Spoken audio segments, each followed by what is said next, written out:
BZ કૌભાંડમાં CID ક્રાઇમે મૂળ મેઘરજના ઈસરીના વિનોદ પટેલની બુધવારે ભીમાપુર નામની શાળામાંથી અટકાયત કરતા બીઝેડ સાથે સંકળાયેલા અનેક શિક્ષકો, એજન્ટો અને રોકાણકારો ભૂગર્ભમાં ઉતરી ગયા હતા. અરવલ્લી જિલ્લામાં બીઝેડ કૌભાંડ કેસમાં શિક્ષક એજન્ટ પટેલની સીઆઈડી ક્રાઇમ ટીમે અટકાયત કરી વધુ પૂછપરછ માટે તેમને ગાંધીનગર ખાતે લઈ જવામાં આવ્યા હતા.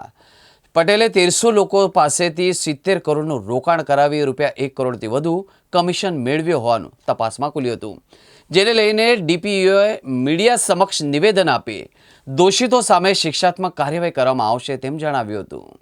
અરવલ્લી જિલ્લાના મેઘરજ તાલુકાના એક શાળાના શિક્ષક વિનોદભાઈ પટેલની સીઆઈડી ક્રાઇમની ધરપકડ કરી છે એવા પ્રેસ કોન્ફરન્સમાં દ્વારા જાણવા મળ્યું છે.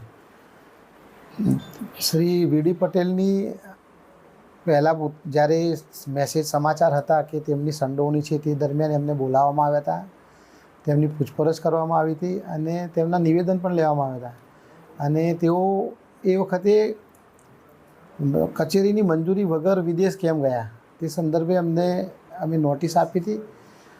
એમનો પાસપોર્ટની ઝેરોક્સ કોપી પણ અમે મંગાવી છે અને એ દિશામાં તપાસ ચાલુ જ છે. પરંતુ હવે જ્યારે સીઆઈડી ક્રાઇમે આજે જે જાણ્યું, ધરપકડ કરી છે, એ સંદર્ભે તપાસ કરી અને આગળની કાયદેસરની કાર્યવાહી કરવામાં આવશે. સર, આમાંથી કદાચ વધુ શિક્ષકો કોઈ તમે નોટિસ આપી હોય કોઈ?